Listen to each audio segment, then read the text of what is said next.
कार्बी युवा महोत्सव में उपस्थित आसाम के मुख्यमंत्री doctor Himanta Biswa Sarma ji, Karbi Anglong autonomous council के chief executive member Shri Tuliram Ronghang ji, deputy speaker doctor Numal Momin ji, Karbi king Shri Longsing Ronghang ji, Shri Chandra Singh Kro ji, president Karbi cultural society, जन प्रतिनिधिगण, कार्बी कल्चरल सोसाइटी के पदाधिकारीगण, गणमान्य अतिथियों, देवियों और स्वजनों, नमस्कार करदम। मैं आप सभी को कार्बी यूथ फेस्टिवल के स्वर्ण जयंती महोत्सव की हार्दिक बधाई देती हूँ। जब मुख्यमंत्री महोदय ने मुझे इस आयोजन के आने का आमंत्रण दिया तो मुझे सहज ही महसूस हुआ कि ये युवा महोत्सव अत्यंत महत्वपूर्ण है और मुझे इस समारोह में भाग लेना ही है। आज मैं व्यक्तिगत रूप से आपसे नहीं मिल पा रही हूँ, लेकिन मुझे वर्चुअल माध्यम से आपसे जुड़ने का अवसर मिला है। वर्ष 1974 में प्रतिवर्ष आयोजित हो रहा ये युवा महोत्सव अब आसाम ही नहीं बल्कि पूरे देश का कल्चरल कैलेंडर में एक महत्वपूर्ण आयोजन के रूप में अपना स्थान बना चुका है। मेरा विचार में कार्बी अंगलंग का ये युवा महोत्सव एक प्रकार से भारत के स्वर्णिम भविष्य का महोत्सव भी है। इस युवा महोत्सव को आयोजन करने के लिए मैं असम के मुख्यमंत्री doctor Hemant Biswa Sarma ji, Karbi Anglong autonomous council तथा असम राज्य सरकार और कार्बी आंगलोंग जिले के सभी अधिकारियों और कर्मचारियों की सराहना करती हूँ। विलुप्त हो रही जनजातीय कलाओं तथा परंपराओं के संरक्षण के लिए कार्बी कल्चरल सोसाइटी की गतिविधियों की भी मैं प्रशंसा करती हूँ। ये युवा महोत्सव कार्बी जनजातीय समुदाय की सांस्कृतिक विरासत के संरक्षण को प्रोत्साहित करने के साथ साथ अन्य समुदायों के साथ मिलजुल कर विविधता का उत्सव मनाने का भी अवसर है।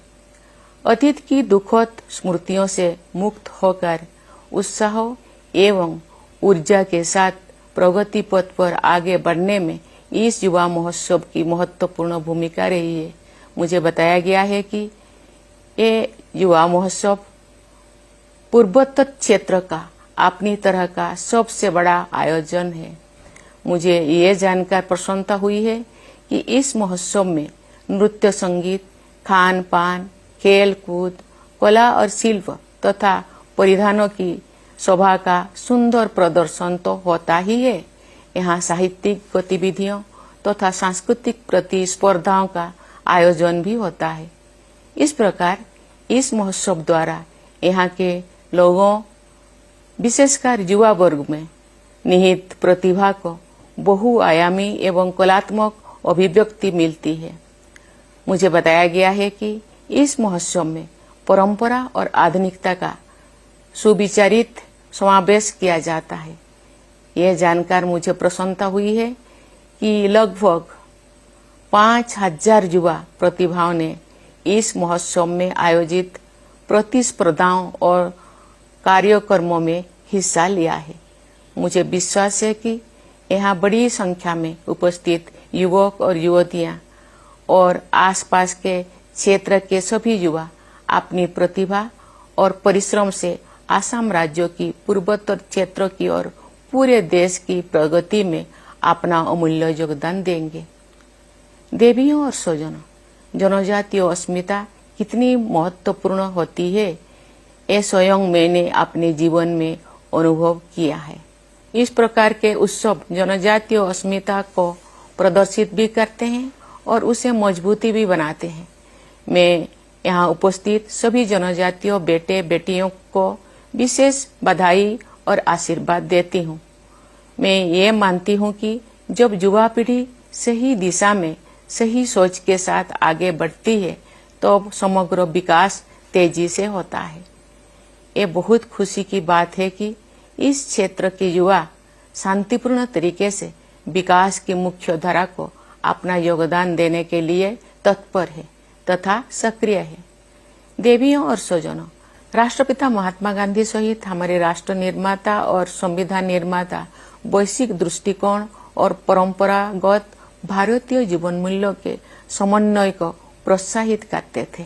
वे चाहते थे कि हमारे युवा विश्व की आधुनिक उपलब्धियों के आयामों को अपनाएं। साथ ही वे इस बात को लेकर भी सचेत थे कि हम विदेशी प्रभाव तथा आधुनिकता के दबाव में भारतीय संस्कृति और अपने शाश्वत जीवंत मूल्यों को भी मजबूती के साथ अपनाए रखें।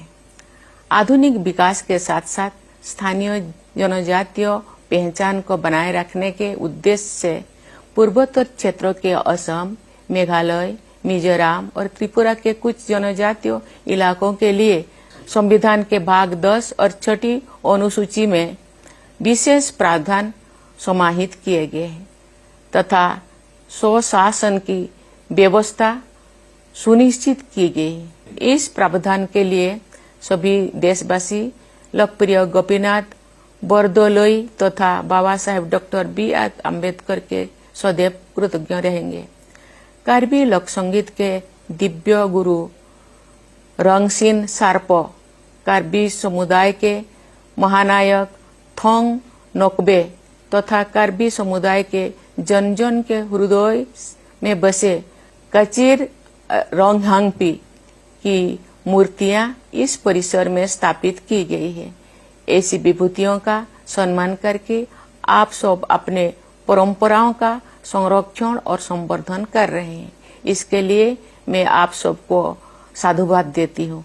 मुझे ये जानकर प्रसन्नता हुई है कि कार्बी आंगलोंग सहित असम के सभी अनुसूचित क्षेत्र में राज्य सरकार तथा ऑटोनोमस काउंसिल समग्र विकास के लिए प्रतिबद्ध होकर पूरे तालमेल के साथ काम कर रही है। मुझे ये जानकर खुशी हुई है कि इस क्षेत्र की कनेक्टिविटी को बेहतर बनाने के लिए राज्य और केंद्र सरकारों द्वारा विभिन्न योजनाओं के तहत निरंतर कार्य किया जा रहा है। देवियों और स्वजनों, मुझे विश्वास है कि ये कार्बी युवा महोत्सव निरंतर और अधिक प्रभावी तथा लोकप्रिय होता जाएगा। ये महोत्सव भारत के प्रमुख लोक उत्सव के रूप में और भी बड़े पैमाने पर लोगों को आकर्षित करेगा। कार्बी आंगलोंग और पूरे असम सहित समस्त पूर्वोत्तर क्षेत्र की ऊर्जा के प्रभावशाली उदाहरण के रूप में से इस महोत्सव की प्रतिष्ठा निरंतर बढ़ती रहेगी। इसी मंगल कामना के साथ मैं अपनी वाणी को विराम देती हूँ। धन्यवाद। जय हिंद, जय भारत।